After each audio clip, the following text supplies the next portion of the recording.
Hello guys, welcome to new video. In this video, we'll discuss about how to prepare for the UPSC. Guys आपने सुना होगा, लोग अक्सर पूछते हैं कि हमको 2025 के लिए बना लो स्ट्रेटेजी, 2026 के लिए बना लो, 2027 के लिए बना लो, ऐसे लॉन्ग टर्म प्लान के लिए बोलते हैं कि इसलिए बना लो, ऐसे कैसे स्ट्रेटेजी बनाते हैं, कैसे पढ़ते हैं। पर हम तो इतना लॉन्ग टर्म सोच नहीं पाएंगे क्योंकि फ्यूचर बहुत अनसर्टन होता है, क्या क्या कभी चेंज हो जाएगा यूपीएससी का हम पता नहीं।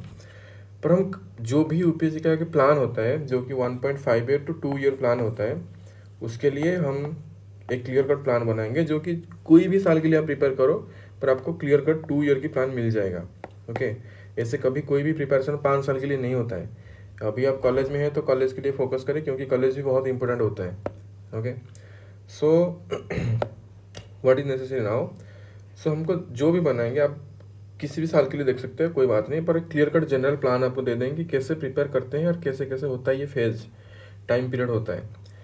पहले आपको एक साल, हाँ, ये पहले इस क्वेश्चन को क्लैरिफाई करते हैं, क्या फास्ट अटेम्प्ट में यूपीएससी क्लियर करना पॉसिबल है।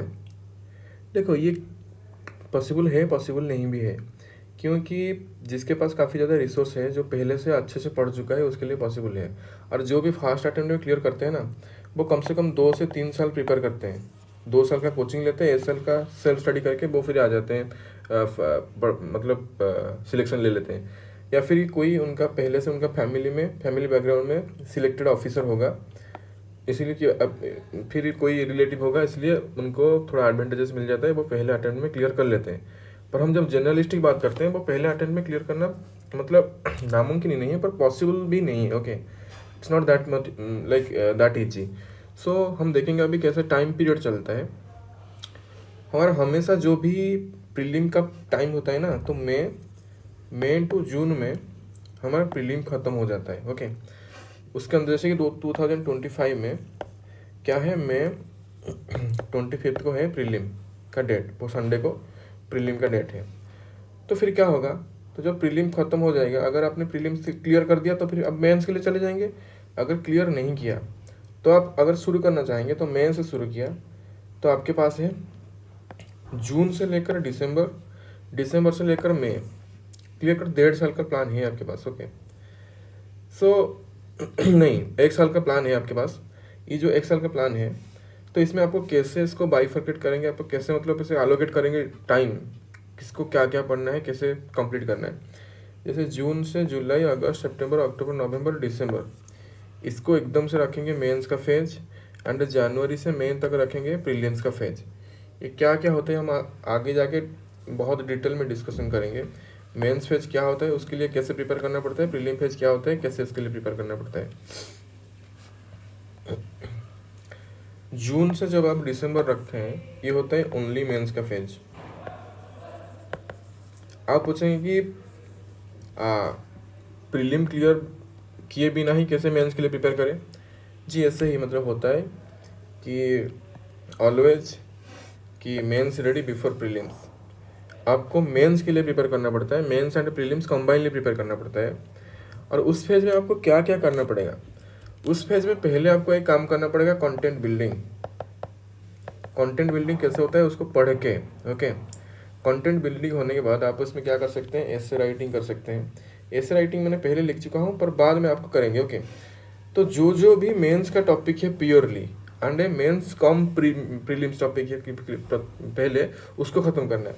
जैसे इंडियन सोसाइटी बहुत छोटे छोटे टॉपिक है, मतलब आप अगर इतना पढ़ने में माहिर है तो ये 10-12 दिन में ख़त्म हो सकता है। इंटरनल सिक्योरिटी भी सेम, डिजास्टर मैनेजमेंट भी सेम। ओके, तो इसके लिए 6-6 दिन एलोकेट करते हैं, वो पूरा पढ़ लेते हैं 6 दिन में। ओके, तो इसके हिसाब से Indian society, Indian internal security, disaster management, government governance and social justice, ethics, geography, history, economics, polity and international relation, environment, science and technology. देखो, पहला फेज में क्या बोल रहा हूँ, 1-2-3 महीने में उसको ख़त्म करना है, जो कि एकदम मेंस के लिए है। ओके, एंड ये जो प्री का मेंस है, प्री के आसपास आपको पढ़ना है, क्योंकि दिसंबर के बाद में आपको क्या करना होगा, कंप्लीटली प्रीलिम फोकस करना पड़ेगा। ओके, तो geography, history, economics, polity, environment and science and technology, ये सब आपको ख़त्म करना पड़ेगा, क्योंकि इसको ख़त्म करने बिना ही आपको न्यूज़पेपर समझ में नहीं आएगा। पहले आपको उसको पढ़ना पड़ेगा, उसके बाद आपको जो हिंदू न्यूज़पेपर या फिर इंडियन एक्सप्रेस जो भी पढ़ते हैं उसको समझ में नहीं आएगा इसको पढ़े बिना।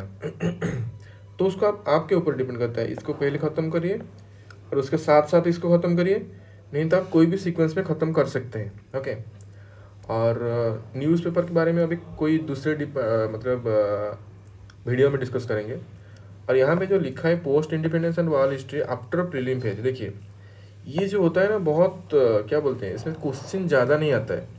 तो कभी कभी क्वेश्चन आ जाता है, यूपीएससी के ऊपर कोई प्रेडिक्शन नहीं है, तो फिर कभी कभी आ जाता है, तो फिर वो ऑनलॉगी का फेज होता है, तो इट्स ओके। और इसको क्यों रखा हूँ कि आफ्टर प्रीलिम फेज पढ़ने के लिए, देखो जो भी 1.5 ईयर का प्लान होता है यूपीएससी प्रिपरेशन करने के लिए या 2 ईयर का प्लान होता है यूपीएससी प्रिपरेशन के लिए, कभी भी यूपीएससी का प्रिपरेशन परफेक्टली नहीं होता है, लोग कैसे भी पढ़ के क्लियर कर लेते हैं। ओके। तो पहले फेज में जो कि दिसंबर के अंदर होगा तो उसको ही ख़त्म करना पड़ेगा। इसके बाद जो भी टाइम बच जाएगा प्रीलिम के बाद, और अगर आप प्रीलिम क्लियर कर दिया तो इसको पढ़ने में आपका फ़ायदा होगा। अगर प्रीलिम नहीं क्लियर किया, इसको पढ़ा तो कोई फ़ायदा नहीं होगा। Okay. Just before the prelim, before the mains आपको पढ़ के ख़त्म करना है, जो 3 महीने का गैप होता है, जो कि हम डिस्कस करेंगे अभी इसके बारे में। तो इसमें ये गैप को ये 2 पढ़ सकते हो, तो अभी उसको पढ़ने की ज़रूरत नहीं है। जो फेज होता है ये जून से दिसंबर की फेज, इसमें क्या करना होगा आपको मेंस पर्सपेक्टिव में नोट मेकिंग करना होगा और मेंस पर्सपेक्टिव में पढ़ना होता है। मेंस पर्सपेक्टिव क्या होता है, थोड़ा डिफरेंट होता है। ये थोड़ा क्या बोलते हैं, जैसे कि एनालिटिकल पीरियड होता है। एनालिटिकल पीरियड आपको समझना होता है अच्छे से, क्या क्या इश्यू होता है, क्या क्या चीज़ होता है। ऐसे नोट मेकिंग क्या क्या करना पड़ेगा, जैसे कि मेंस में आपको आंसर राइटिंग करना है, तो इसीलिए आपको इंट्रो, कंक्लूजन और कोई भी टॉपिक के ऊपर आपको बॉडी मतलब कंटेंट प्रिपेयर करना पड़ता है। जैसे कि सपोज वुमेन एक टॉपिक हो गया, वुमेन के लिए काफ़ी सारा इंट्रोडक्शन आपके पास पहले से रेडी रहना चाहिए, तो आप उसको नोट मेकिंग रेडी करेंगे। ओके। तो बाद में आपको आंसर राइटिंग करना चाहिए। जैसे आपके पास कंटेंट बिल्डिंग हो जाता है तो आपको आंसर राइटिंग करना पड़ता है। ओके।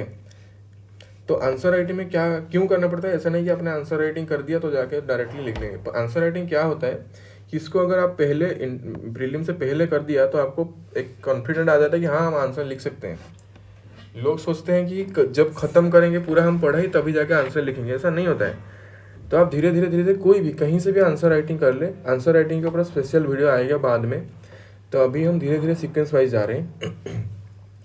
तो जो भी होता है आंसर राइटिंग पहले से आपको करना पड़ता है। ओके। ये इसमें क्या होता है, ये कि कॉन्फिडेंस बूस्ट होता है कि हाँ मैं आंसर लिख सकता हूँ जाके मेंस में, कोई टेंशन नहीं है, पहले से मैं लिखा हूँ तो लिख सकता हूँ, कोई फियर नहीं होता है। क्योंकि जब आप सच में वो यूपीएससी तैयारी का फील्ड में उतरेंगे तभी आपको पता चलेगा कि आंसर राइटिंग लोग प्रोक्रेस्टिनेट करते करते सालों बीत जाता है, पर एक भी आंसर नहीं लिख पाते हैं, कि बोलते हैं ख़त्म हो जाए तभी लिखेंगे, कंटेंट बिल्ड हो जाए तभी जाके लिखेंगे।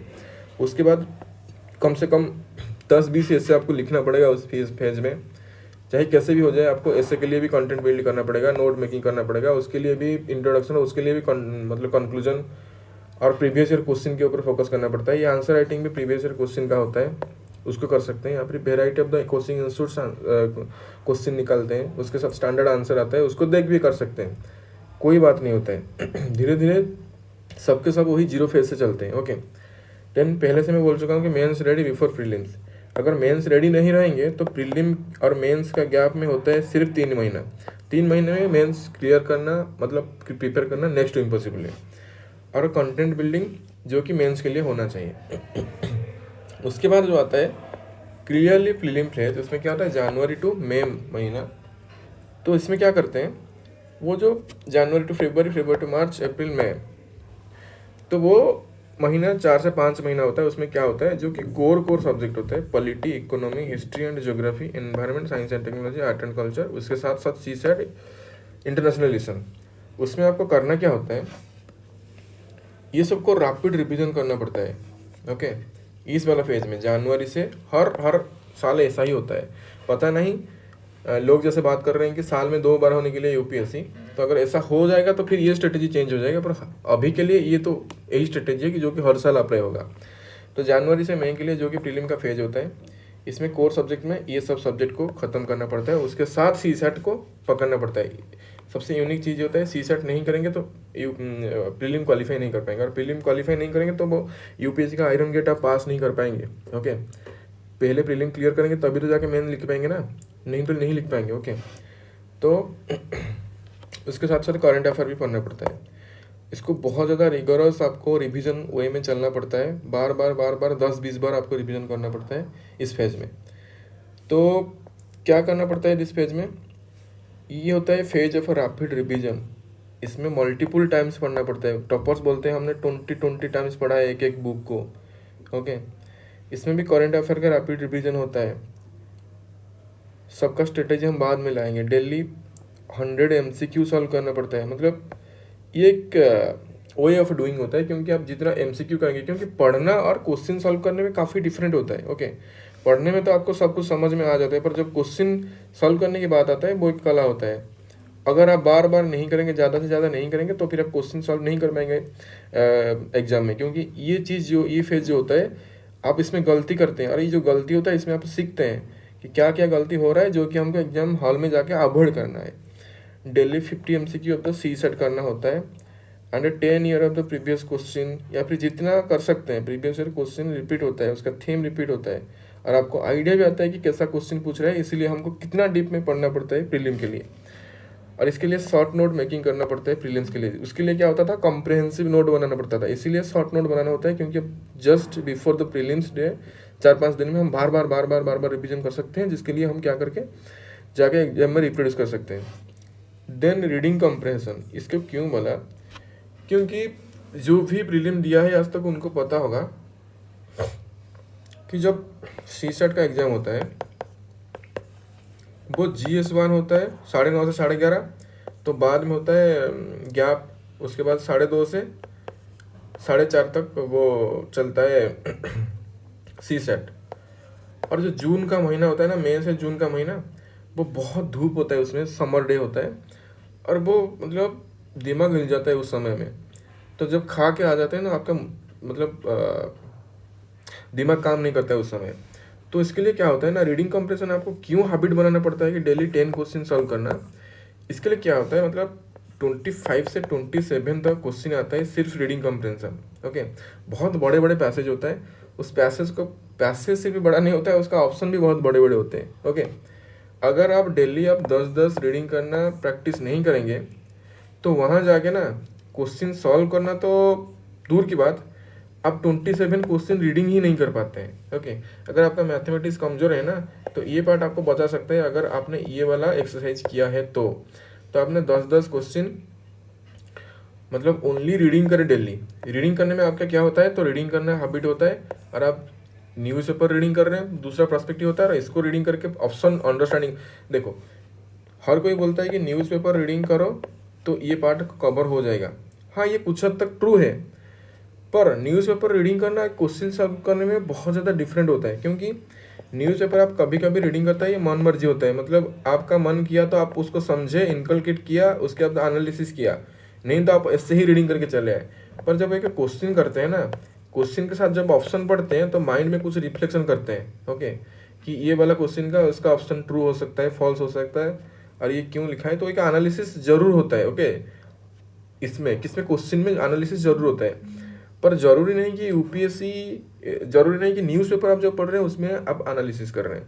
सो इसीलिए ये वाला एक्सरसाइज बहुत ज़रूरी होता है CSAT के लिए। और CSAT जो कि एग्जाम किलर बन चुका है आज का डेट में, आप जितना भी अच्छा कर लो GS1 में, CSAT में फेल हो गए तो फेल हो गए, और ये CSAT इतना टफ आ रहा है कि इंजीनियर भी फेल हो रहे हैं उसमें। Okay, so be aware about that. Then आता है मेंस का फेज। ओके, हमने पहले डिस्कशन किया, वो क्या था, जून से दिसंबर तक, और दिसंबर से फिर कहाँ चले गए, मई तक। ओके, मई में आपने एग्ज़ाम दे दिया, और प्रीलिम का रिजल्ट आ जाता है 10 दिन के अंदर, विदिन 10 डेज, या फिर ज़्यादा से ज़्यादा 20 डेज में आ जाता है। और ये जो 20 डेज में आता है, इसमें होता क्या है जब रिजल्ट में आपको पता चल जाता है कि आपने प्रीलिम क्लियर कर दिया, देन आपको क्या करना होगा, this phase is intensively for mains. Okay, कौन सा वाला, मेंस, जो मई से सितंबर तक, क्योंकि सितंबर में ही होता है आपका मेन एग्जाम, तो इसमें आपको 3 महीने का गैप मिल गया। ओके, 3 महीने का गैप मिल गया। उसमें क्या करना पड़ता है, पहले से जो आपने मेंस रेडी बिफोर प्रीलिम्स किया था, इसमें कुछ नोट्स बनाया था, तो अभी क्या करना होता है, उसको कंसोलिडेशन करना पड़ता है। Theme wise. सपोज मैंने जैसे कि बोला वुमेन के लिए कुछ नोट्स बिल्डिंग करना पड़ता है कि कहाँ कहाँ मिल गया, हम उसको रेडी करके रख लेंगे।